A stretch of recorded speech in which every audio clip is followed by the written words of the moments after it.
कॅपकटमध्ये photo add करायचा आणि लास्टचा भाग डिलीट करायचा. त्यानंतर रेशोचे ऑप्शन सिलेक्ट करून 9.16 रेशो घेऊन घ्यायचं.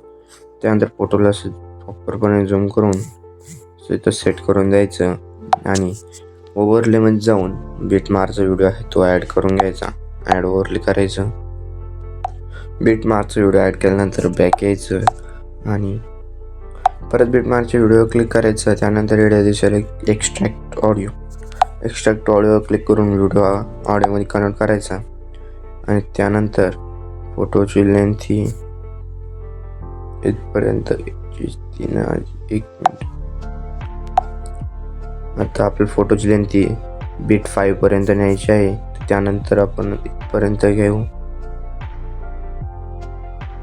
बीट 5 पर्यंत बीटमार्कचं घेऊन घ्यायचं. त्यानंतर पुढे एक आपला व्हिडिओ ॲड करायचा आहे तो मी व्हिडिओ ॲड केल्यानंतर स्टार्टिंगला यायचं आणि जिथं बीट 1 बीट 2 दिसेल तिथं फोटोला स्प्लिट करायचं. एकदम मी स्प्लिट मारून घेतो. त्यानंतर व्हिडिओ कंटिन्यू करतो. अशा प्रकारे स्प्लिट मारल्यानंतर स्टार्टिंगला यायचं आणि बीट मार्कचा व्हिडिओ आहे तो डिलीट करून टाकायचा आणि ॲड ओव्हरलेमध्ये जाऊन एक PNG आहे ती ॲड करून ही PNG अशी इथं ॲड करायची आणि याची लेंथ ही व्हिडिओच्या इथपर्यंत घ्यायची. त्यानंतर बॅक यायचं आणि आता फोटोला ॲनिमेशन द्यायचं आहे तर 2 नंबरच्या इमेजला क्लिक करून ॲनिमेशनमध्ये यायचं.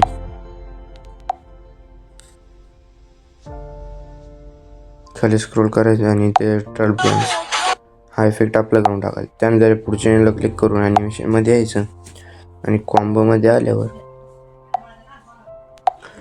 खाली स्क्रोल करायचं आणि इथे दिसेल एक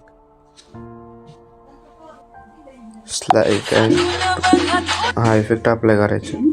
त्यानंतर पुढच्या इमेजला क्लिक करून ॲनिमेशनमध्ये यायचं आणि तोच इफेक्ट 1 हा इफेक्ट तिथं अप्लाय करायचा. त्यानंतर आपला व्हिडिओ रेडी झाला आहे. एक्सपोर्टच्या बटनवर क्लिक करून व्हिडिओ एक्सपोर्ट करून घ्यायचा.